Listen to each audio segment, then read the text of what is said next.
Maayong gabi kayong tanan mga kaigsuonan and then aniaw na sab kita karon sa tuang sinima na nga ato ang gitawag og pamalandong sa ebanghelyo sa Domingo. And then karon nga pamalandong atong pagkutloon gikan sa ikakawaag usa nga Domingo sulod sa tuig cycle C. And then ang ebanghelyo usab pagkakutluon gikan sa Ebanghelyo ni San Lucas, Kapitulo 13, versikulo 22 ngadto sa 30. Ang Ginoo manaa kaninyo. Pagbasa gikan sa Santos nga Ebanghelyo sumala ni San Lucas, himayaon ikaw o Ginoo. Miadto si Jesus sa kalungsuran o kabalangayan o nanudlo samtang nagpaingon siya sa Jerusalem. Unya may usa ka tawo nga nangutana kaniya, Sir, jutay ra ba ang maluwas? Si Jesus mitubag, paningkamot kamo, pagsulod sa sigpit nga pultahan. Kay daghan ang musulay apan dili makasulod. Mubangon ang pangulo sa panimalay ug sirhan niya ang pultahan. Unya inigtindog ninyo didto sa gawas, magsugod kamo pagtuktok sa pultahan nga magaingon. Sir, ablihi in taon ang pultahan. Mutubag siya kaninyo, wala ako mahibalo kung tagadiin kamo. Unya motubag usab kamo, mikaon og miinom kami uban kanimo og nanudlo ikaw sa among lungsod. Apan motubag siya pag-usab, wala ako mahibalo kung tagadiin kamo. Pahilayo kamo kanako, kamong mga dautan. Ilabihan unya ang inyong pagdangoy-ngoy, pagkagot sa inyong ngipon, inigkakita ninyo kang Abraham, kang Isaac ug kang Jacob, ug sa tanang mga propeta didto sa gingharian sa Dios. Samtang adto ra kamo sa gawas, daghang mga tawo nga mangabot gikan sa sidlakan ug kasadpan, ug gikan sa amihanan ug habagatan nga motambong sa kan-anan didto sa gingharian sa Dios. Ug unya kadtong naulahi karon mahiuna ug daghan usab nga karon nahiuna maulahi. Ang ebanghelyo sa Ginoo, daygon ikaw o Kristo. Ang atoang ebanghelyo, mga kaigsuonan, naghisgot og kaluwasan.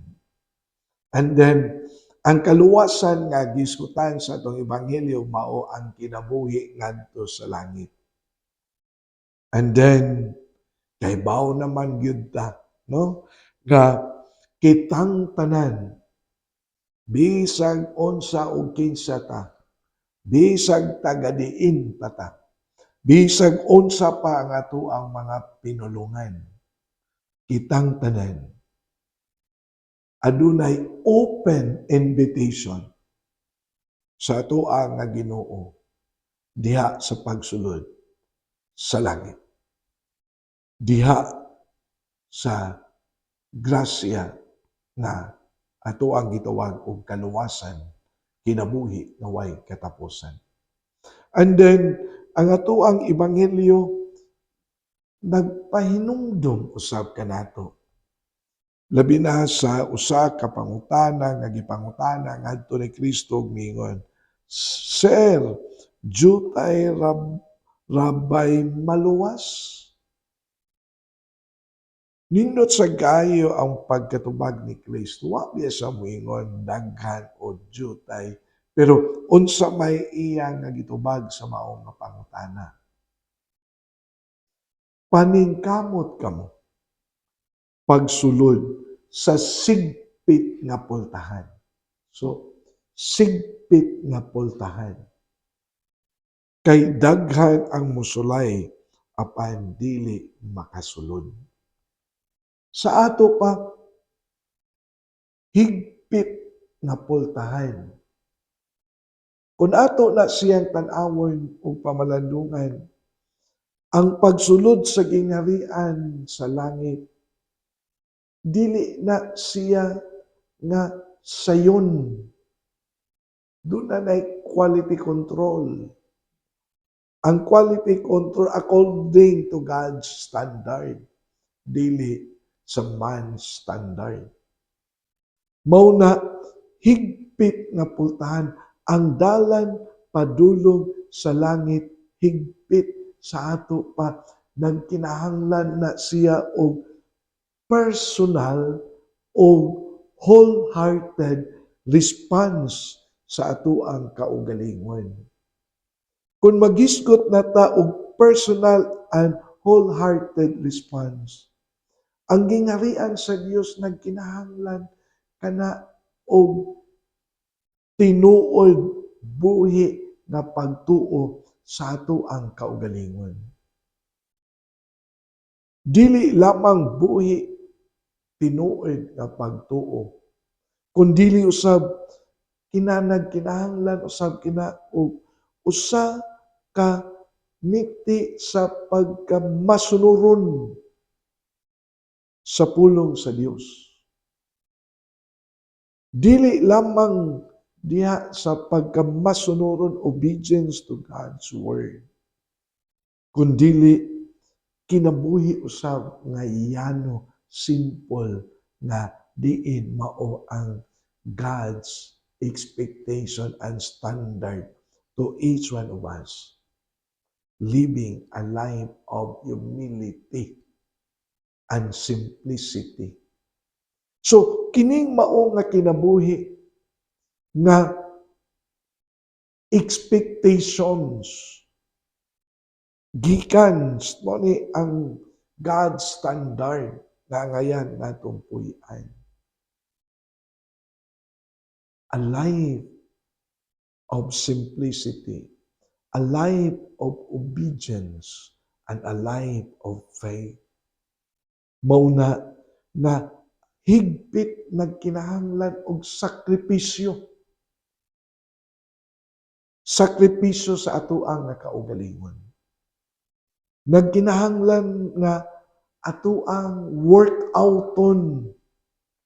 Dili lang dawat limpyo di ay ang pagsulod sa gingharian sa Dios. Tinuod, we are provided with all sa mga grasya nga gikan sa Dios. And then,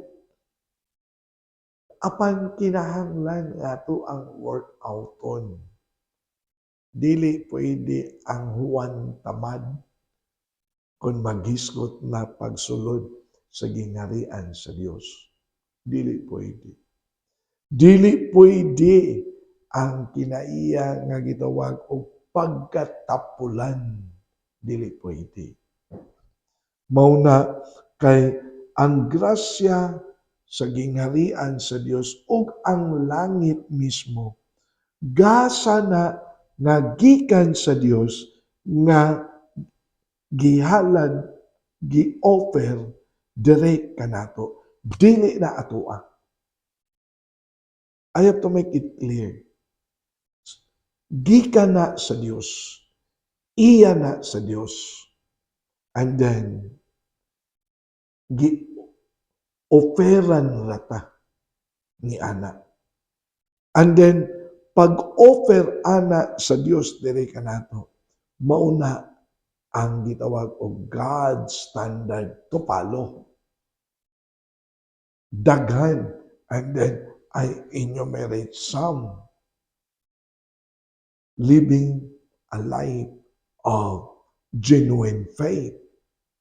Sa ato pa, ang pagtuo mo ingon, trust and confidence to God. Dependence sa Ginoo. Miingon ko obedience to the Word of God. Sa ato pa, our life should always be rooted and guided by the Word of God. Nga miingon ko gaganina, a life that is simple and humble. So, mauni ang mga expectations. Mauni ang standard. Mauni ang gusto nga mahitabo dire kanato before ta makadawat sa maong grasya, gasa sa kaluwasan nga mao ang kinabuhi ngadto sa langit. Dili ba mga kaigsuonan? Mao na nga ang higpit nga dalan moingon, abli ang pultahan, pero kinahanglan nga imuha usab nga i-align kanunay ang imong kaugalingon diha usab sa kabubot-on sa Dios. Align. Sa ato pa, in aligning our will to God's will, kinahanglan daghan tag i-give up, daghan tag isakripisyo, daghan tag buhaton nga dili unta taganaan pero ato gyung buhaton because we want to align our life or our will to God's will. Dili ba? Ngano man, kay lagi sa ako anang gikaingon, dili man ni atoa iya man ni sa Dios. And then, kay iya man ni sa Dios, una sa tanan, ato ang pangayuan gikan sa Dios. And then, ang Dios mo set of expectations, standard, before nga iya kining ihatag kanato. Dili ba mga kaigsuonan? Apan wa man sad tingali po'y tao nga wa mangandoy og langit, sama nga kita nangandoy og nangitag Dios. Sama usab nga kita nangita og tinuod nga kalipay, dili ba? Kinsa man nato din niya ang wa mangandoy og langit. Kinsa man. Tinuod na dunay mga tao nga moingon nga dili sila motuo og Dios. Atheism.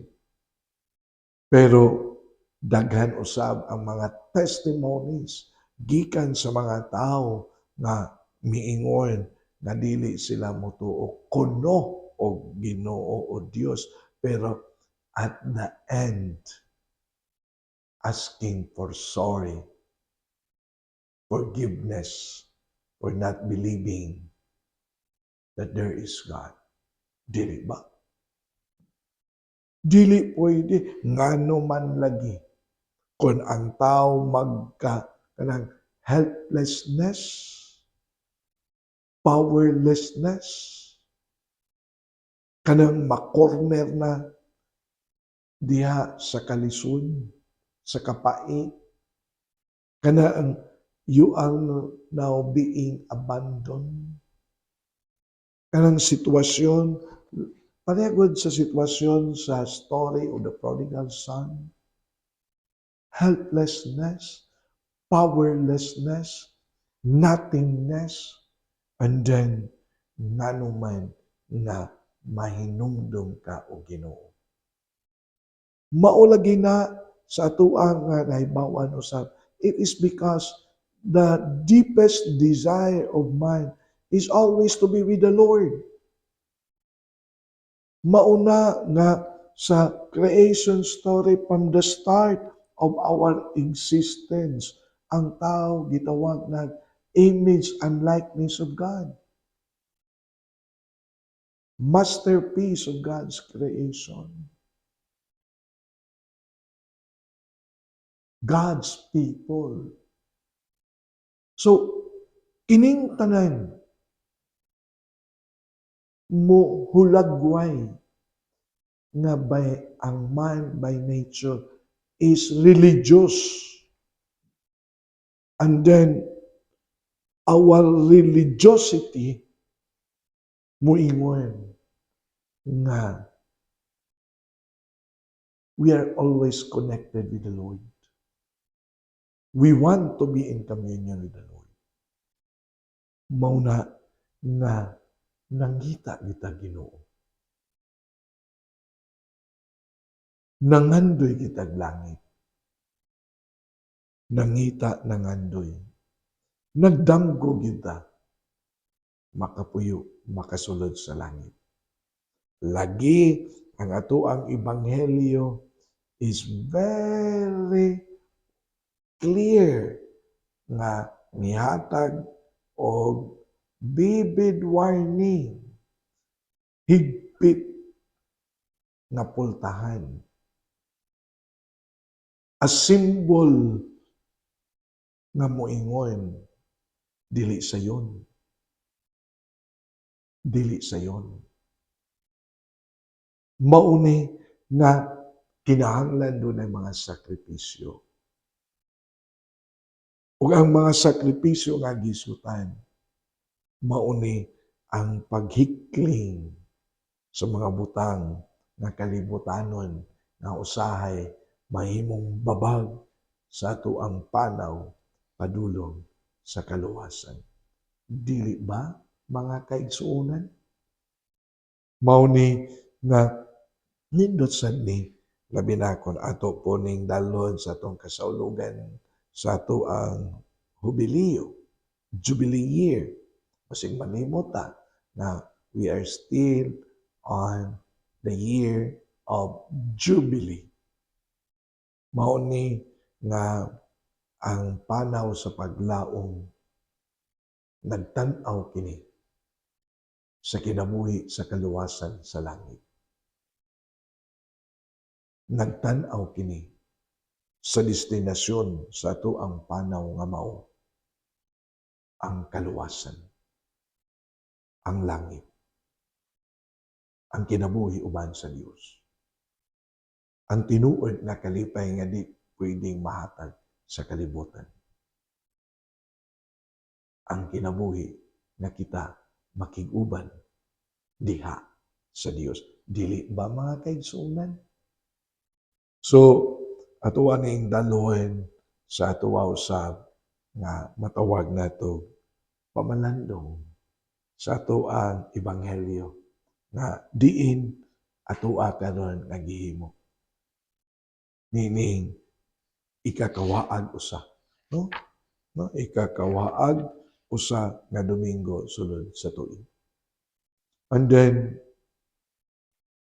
dili kita mag-iya-iya. Magtinabangay kita. Mag-inampuay kita.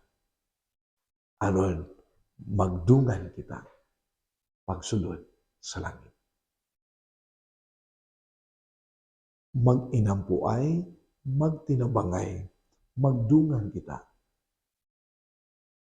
pagsulod sa langit. And then, uban usab niini, ato apong dapiton ang ato apong mga kaigsuonan, mga masakiton.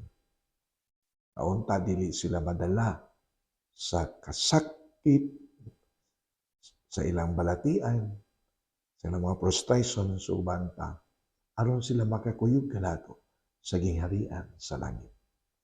Among lang ito amahan, panalangin niya mo mga kaigsuonan ng mga masakiton. Ayuhan tagsa-tagsa nila ka mga balatian o mga sakit. Amo sa iapil ang pag-ampo ang amo sa mga kaigsuonan atiman kanila.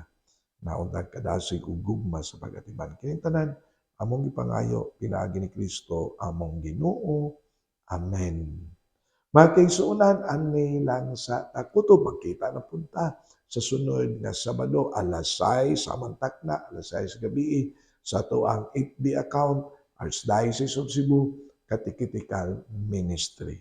Kini si Father Joseph Intig, ang kanunay nga naguban kaninyo, meaning ato ang pamalandong sa Ebanghelyo sa Domingo. Ang Diyos magpanalangin ang inyong tanan sa kanunay.